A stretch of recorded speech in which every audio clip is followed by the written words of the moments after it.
Hi Sagittarius, this is Carrie at wooingnature.life. Welcome to the channel and welcome to Signs and Wonders for the month of April. I'm glad to have you here, glad to have you be a part of the cipher. I am doing an Aries inspired reading. This is Aries season, sun sign Aries right now.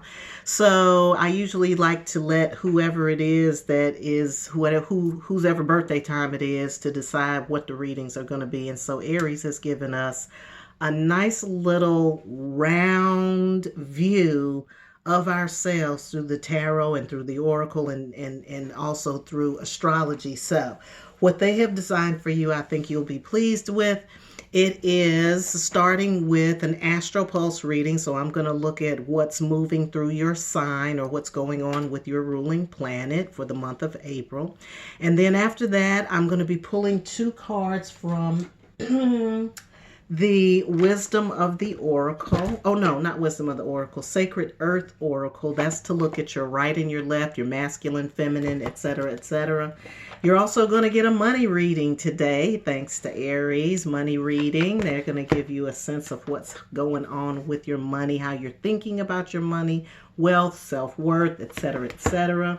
They didn't want to leave out the spirit animal oracles. I'm going to look at your animal spirits, who's around you, and then also the energies that you need to rock with in the month of April. And then to finalize your reading, we're going to be reading from the Mystical Moments, Tarot of Mystical Moments, and that's going to be a free range reading. So we're just going to see where it goes, okay? So I'm going to take a pause, gather everything together so that we can move through this fairly quickly, and I'll be right back.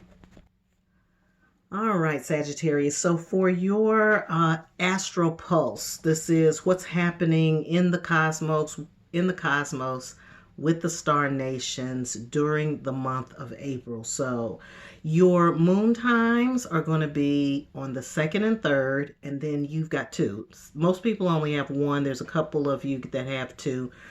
So the first one for you is going to be on the 2nd and the 3rd of April. So that's the time that you'll want to take a breather, take time out, self-reflect. Anything that would require some level of introspection or pulling away from the hubbub of society. This is taking a social media break, taking a television break, taking a drama break. Also fasting, praying during this time, meditation, and doing some inner work. That's the time to do it. So the 2nd and 3rd of April, and then the 29th and the 30th, because the moon will be moving through your sign at that time.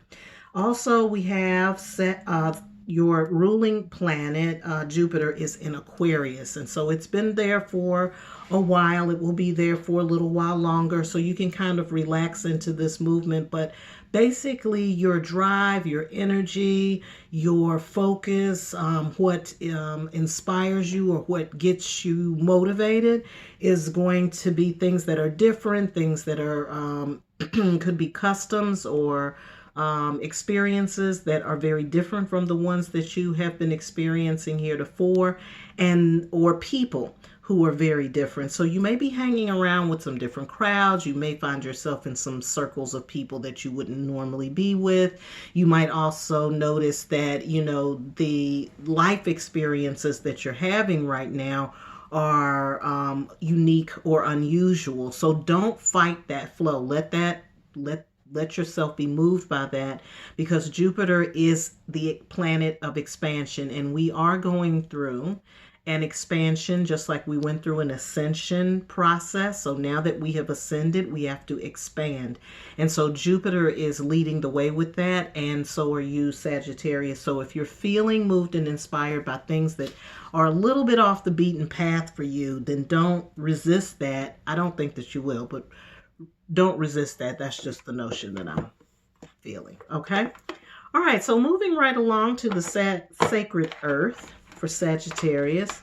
This is where I look at two sides of you. I like to focus on the word sounds of these cards, because there's like one word at the bottom of the card, and it gives you kind of a real intellectual focus. Okay. And then, of course, the images, we'll draw from the images after we get the mental focus here. This is about your yin and your yang, your masculine and feminine. You can think of this as your dark and light. It could be shadow and light for some of you. It could be your receptive nature versus your active nature. So you have an active part of you and then you have a receptive part of you. Yin and yang, basically. Okay? All right, there's one. I guess it wants to just jump out now. I don't know which way it's going to go. I'm going to take that to be the left. It's not normally the way I read the cards, so. See, Aquarius energy. This is not the way that I shuffle these cards, but apparently one popped out, so it's asking for something else. Okay, thank you. All right, so we're looking at your right and left. Left side says preservation.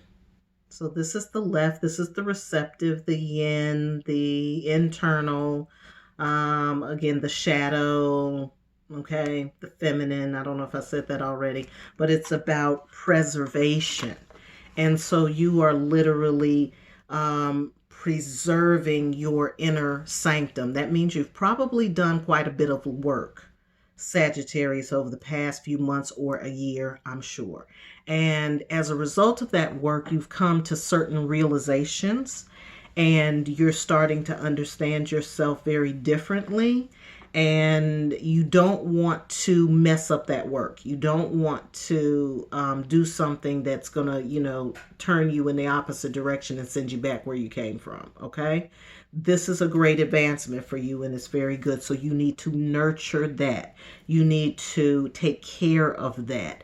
You need to hold it close to your chest and continue to embody the lessons that you receive. So that's what you're doing in that area, excuse me. But then we have the connection, and the connection is on the right side. So this is where you are making inroads with everybody else. This is your masculine, your aggressive. This is your outward performance versus what's going on the inside. And so that side of you needs to connect and to make connections with other people and continue to keep that flow going. Now, what's interesting is if we talk about masculine, feminine, right and left, yin and yang, there's a balance here.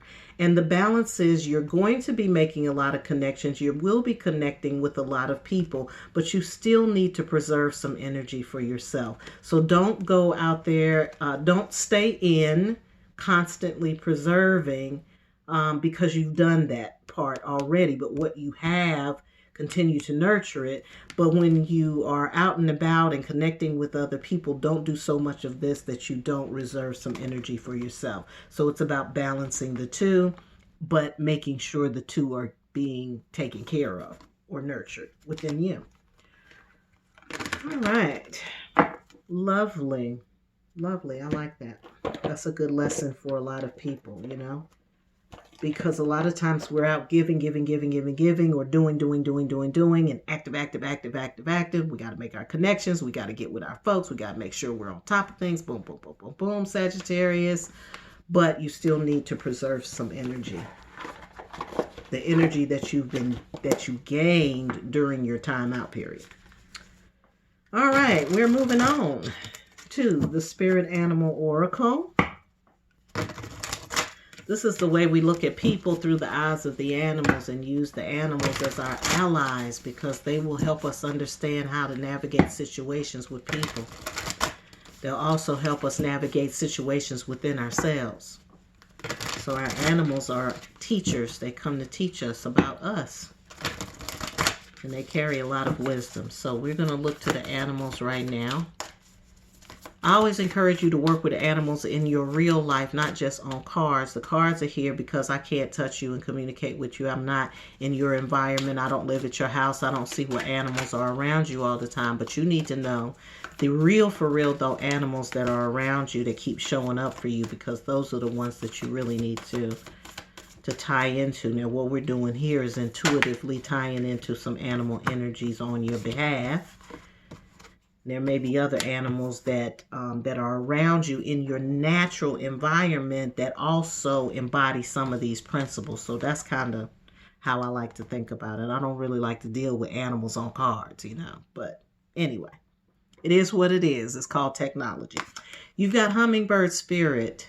A hummingbird spirit is one that is drawn toward the sweetness of life. They find sweet things. Most of the time when people want to attract hummingbirds, they have to have plants with a certain amount of sweetness in the plant that will draw the bird to it. So they're drawn toward the sweetness of life. They are light. They are small. They move very, very extremely fast, so fast that you can't even see their wings. They're almost like, if you've ever been in the presence of a hummingbird, they're almost like bees. They sound like bees, and you think it's a big bee, but really it's a little bird. And so these are delightful, delightful animals, and very much a symbol of effervescence and life and lightness and being able to move quickly and staying light on your feet, and of course flight. Anything that is a winged creature is associated with the air. The air is associated with the mind or the heavens, depending. And so if you're talking about the arena of the mind, then this tells me that your mind is going to be very agile and quick, and that the things that you're thinking and conceptualizing, Sagittarius, can take you to many places very quickly. And when I say many places, you'll be here and there and everywhere. That's the other thing about a hummingbird. If you see a hummingbird in flight, it appears to just dart from place to place. Even though it's flying, it's going so fast that it just appears to dart from place to place. So people will be like, oh my gosh, Sagittarius, you're everywhere. Do you ever sit down? Do you ever sit still? That's the hummingbird spirit. And then you might have people around you in that same with that same energy. Now, this is an animal that I've had a close encounter with. That's an electric eel. It scared the mess out of me. But electricity and water in the same place. This is really a phenomenon, this animal, okay? You know how they say don't, plug in your hair dryer near the tub because you will electrocute yourself? Well, this animal has electricity in it and is in the water but never gets electrocuted, okay? So there's a lot of power here in this water animal. So the water represents the realm of the emotions. The emotions get us in touch with our feelings. Oh, excuse me. I'm telling you, I got all kinds of allergy things going on, and coughs and sniffles and sneezes. So the spring is coming. So back to the electric eel. So this is a really powerful animal when you think about it. It is like a sea snake. So any associations with the snake that are related to healing, you might want to connect there. Also the power and the energy of electricity, which is coming from the sky, and then connecting to water. So we have sky and water meeting, for those of you who are in tune with your elemental principles there. And so this card says bring your ideas to life. So I feel like there's lots of energy around new things and new ideas. And again, both of these feel very much like that Jupiter in Aquarius that we talked about for your in your astral pulse. Okay, so lots of very exciting. It's a very exciting time. This card comes in with this 4-2. 42 breaks down to a 6. This one is 3-4 breaking down to a 7 for those of you who are following your number sciences. And so you can see, where this is headed and where this is going for you. Very good spirit animals. I always encourage you, if animals come up for you, please look up the animal. Not necessarily, you can go to the sites that talk about the spiritual implications for the animal, but it's so much, it's going to resonate. Okay, what do I want to say about that? Sometimes what you're doing is reading somebody else's interpretation of the animal or somebody else's experience with the animal. You need to have your own experience. with your animal spirits, okay? Don't go by what everybody else is telling you about the animal. Let the animal speak to you. Let the animal communicate with you. You have to be in tune with it. So even with these that are coming in on the cards, I can tell you what I know about the animal, but what you need to do is research it for yourself, because as you're researching, some other things might come to you that really resonate with you about it, and you're like, oh, I know exactly what that's about. So I don't want you to miss that moment, just from listening to me. Okay, do you feel what I'm saying? All right, so moving right along, we're going to your money. This is your money card. We're going to talk to Sagittarius about their money issues, money woes, money thoughts, money ideas, issues of wealth, self-worth, worthiness, wealth of any kind. This is, of course, for the month of April. All right, we got some letting go that needs to happen in order for new doors and new passageways to open. This is very elegua. Any keepers of the crossroads, any crossroad keepers, spirits of the crossroads, that's what I'm seeing here. Ganesha, just wherever you get in, right? So it looks like you need to release in order to open some financial doors for yourself. You got to let go of some stuff. You can't have a whole lot going on and expect to be able to usher in something new. You got to release something in order to get something. You got to keep your hands open. Keep your hand open, one for receiving and one for giving. That's what that's about. Okay? So you got to think about that as you are considering your money situations and your money issues. All right, so we've got the moon in reverse, which tells me there are some money issues. These things may be deeply embedded.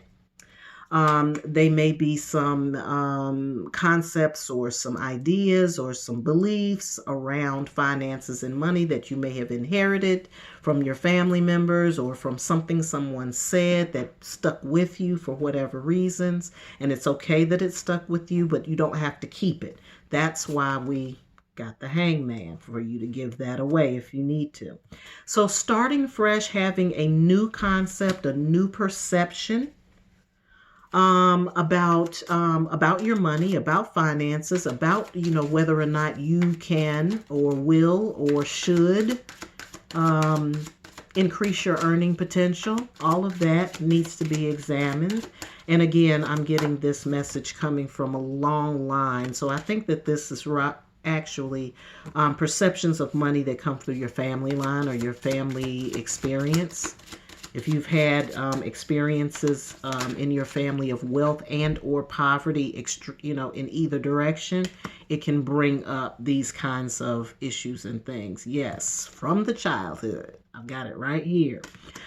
This may be something this may have been something that some of you got from school. Somebody else said after, it may not be from your own parents, but it's something in the early childhood years where you develop this. And so when you were a child, you spake as a child, you understood as a child, you thought as a child, but now that you're not a child anymore, you can do away with the childish things, okay? Childish things, childish thoughts. You've had enough time working and living and budgeting and financing and blowing money and saving money where you understand it a lot differently than you did when you were 5 or 6 years old. So you need to start moving away from that line of thinking, and you need to start moving into a new line of thinking that now really embodies the experience that you've had. Because now that you've had the experience, then you can speak to your own experience with a little bit more wisdom and also a little bit more discipline. So that's the kind of thing that you want to think about as you are considering this. The thing that a lot of people struggle with is that it is early. What do you call it? Well, not early intervention, but it's early conditioning. And so anything that was conditioned or that was mentally, I'm going to say that was instilled in you from a very early age, you're going to really, that's going to really shape you. It shapes you. It's nature, it's nurture, it's both. So it's going to shape your experience, it's going to shape your thoughts, and it's also going to shape the decisions that you make. So you got to look at your decisions, and if you want a starting place, look at the decisions that you're making and ask yourself, why did I do that? Okay. Why did I spend that money on shoes when I could have saved it for something that I really, for a trip or something, or to invest and allow my money to accumulate? Okay. Why did I go buy an expensive car when if I could have bought a less expensive car, saved some money and done something else, if that's what you want to do? Some people, that's not what they want to do. So again, it's going back to your decisions. Why are you making the decisions that you're making? Where does that come from? What experience does that come from? And really start to delineate that for yourself and break it down. You have to be logical about finances, wealth, and money. You have to be logical about it. And a lot of times we're in our feelings about money. Yep. We're attaching our happiness to money. Happiness is a feeling. Okay. Some people, if they feel less than, if they don't have the right clothes on, or if they don't have the latest this or that. You know what I'm saying? You're in your feelings about your money. You got to get out your feelings about your money if you really want to work it the way that you want to work it. All right, so we have some things to look at. Okay, so what I'm getting is that when you have these moments, like these crashes, like I feel like for you, what it is that you have this climb, you have this boom, you're doing really well, and then all of a sudden, the bottom drops out, and there you are, and you can't figure out what happened, or you're stuck trying to figure out what happened in the midst of being in the bottom and having to try to climb yourself back up. And you're doing it because, what? Why did you make the decision? It goes back to what we're saying before. And then with this devil in reverse, what that tells me is there's something lurking on the inside. There's some self-sabotage.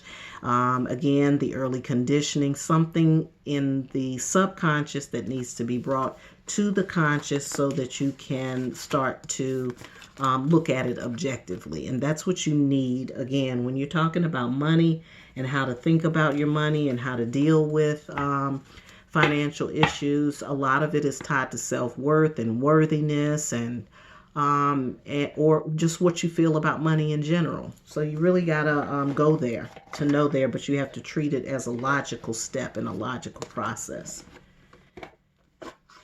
Don't get in your feelings about money. Okay. All right. Now for the free range. Free range.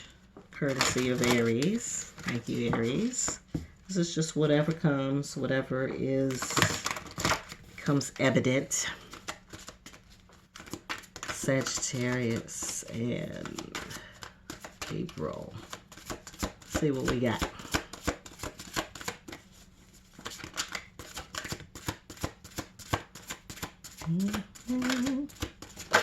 I don't know, maybe y'all not going to have a free range.